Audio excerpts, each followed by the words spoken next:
Salut tout le monde, Kevin, de retour pour le vlog de lecture de la semaine. Donc juste avant de commencer, une petite annonce. J'ai décidé que mes vlogs de la semaine, je les ferai et je les publierai les dimanches maintenant. Vu le fait que je suis débordé tous les autres jours de la semaine avec le travail, l'école, dans le processus de démarrer ma compagnie, j'ai décidé de restructurer mon horaire de façon à dédier le dimanche à la maison pour avoir passé plus de temps avec ma femme et ma fille. Et aussi pour prendre quelques minutes pour faire mon vidéo de vlog de la semaine. Donc, puisque je publie et je partage beaucoup de contenu tout le long de la semaine, tous les jours de la semaine, j'ai décidé de prendre cette décision-là à partir d'aujourd'hui. Alors, maintenant que l'annonce est faite, passons au sujet de la vidéo d'aujourd'hui qui porte sur la revue du livre L'homme le plus riche de Babylone. Et le chapitre d'aujourd'hui se nomme Le marchand de chameaux. Donc, dans ce chapitre-là, c'est tout simplement Dabasir qui raconte à Tarkad les aventures lorsqu'il était un esclave. Et puis, la citation clé de ce chapitre-là est « Lorsqu'on est déterminé, on trouve les moyens ».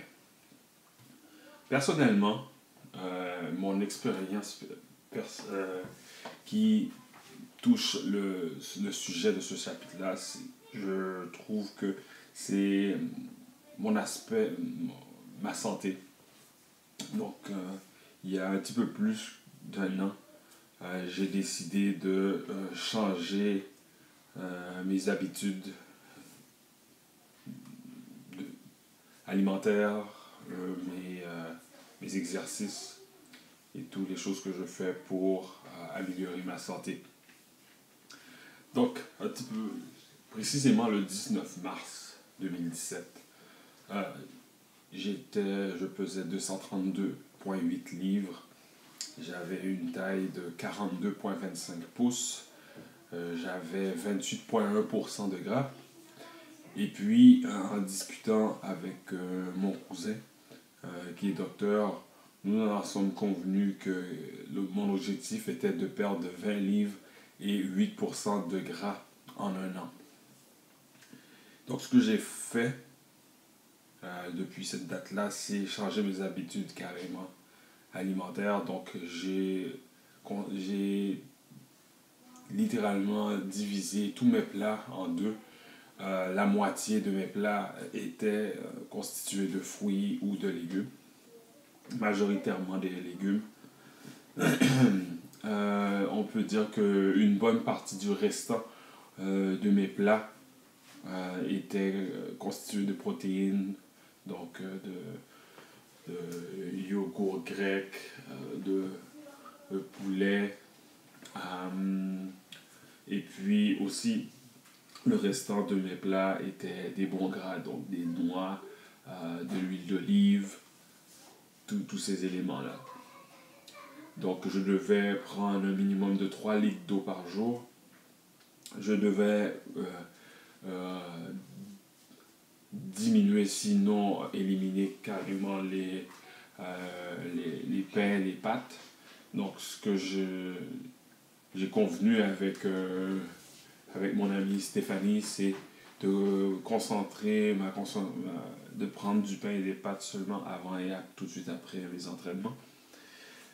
Donc, un an plus tard, donc le 18 mars, le mois passé, j'ai constaté que j'ai perdu 25 livres. Donc, j'étais à ce moment-là 207,8 livres. J'ai presque perdu 6 pouces autour de ma taille, donc j'étais à 36,5 pouces pour mon tour de taille. Et j'étais à 24% de gras. Pour mon pourcentage de gras,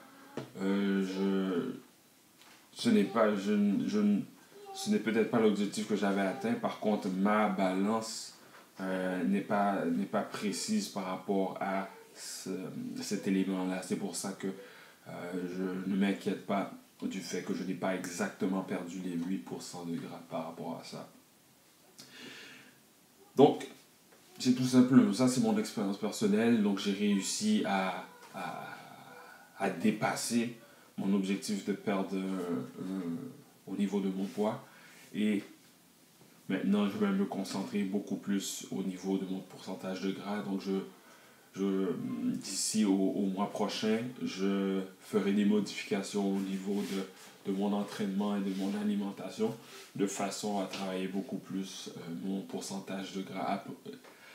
À partir du moment que j'utiliserai une balance beaucoup plus efficace que la mienne, je pourrai travailler au niveau du pourcentage de gras. Alors, donc ça c'est mon expérience, ma compréhension de ce chapitre-là. Mais le plus important, c'est quelle est votre expérience et votre compréhension de ce chapitre-là. Ça peut être tout simplement le contraire de la mienne. C'est correct aussi.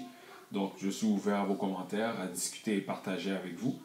Alors, c'était le résumé du chapitre 9 et je vous souhaite de passer une bonne semaine à la semaine prochaine, à dimanche prochain pour le vlog de lecture. Ciao!